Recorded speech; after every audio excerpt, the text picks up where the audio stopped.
আসসালামু আলাইকুম। আজকে শবে বরাতের দিন আমি এই যে ডালের হালুয়া বানাবো। এই ডালটা সিদ্ধ করে পাটায় বেটে নিয়েছি। দেখুন একটু সাবা সাবা আছে, আবার একটু এইভাবেই বেটে নিয়েছি। এটা এখন বানাবো বা রান্না করব। গাইস সাথে থাকুন, দেখতে থাকুন। গাইস এই হলো দুধ, ঘি আর হলো গরম মশলা দিয়ে আজকে হালুয়া তৈরি করব। গাইস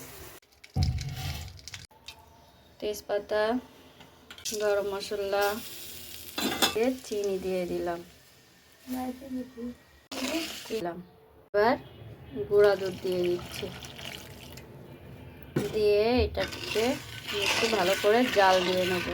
ডালের হালুয়া, চিনিটা গলবে, দুধের সাথে মিক্সড হবে। চিনিটা গায়ে সাধারণত গলার পরে আমি হলো ডালটা দিব। এই দেখুন চিনিটা প্রায় গলে গেছে।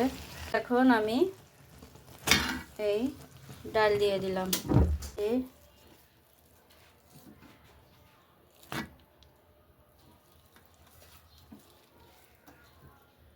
দিয়ে আমি এটা মিক্সড করব। এই আমি মিক্সড করে নিচ্ছি।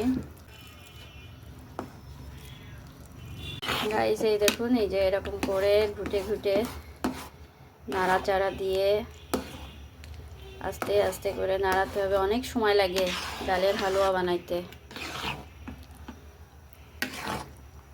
শুকায় যাবে, এই পানিটা পুরো শুকায় যাবে।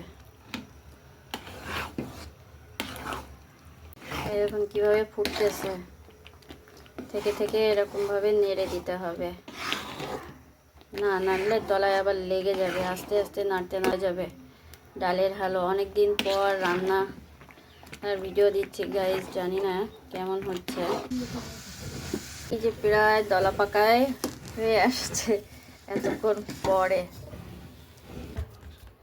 ঘি দিয়ে ই করতেছে, একটা একটা একটা একটা একটা একটা গাইস এই তৈরি করে ফেলাম ডালের হালুয়া। গাইস এটা যদি ভালো লেগে থাকে বেশি বেশি করে একটু লাইক করেন, শেয়ার করেন, সাবস্ক্রাইব করে দিয়েন। আরও নতুন ভিডিও দেখাবো, দোয়া করবেন। ধন্যবাদ সবাইকে।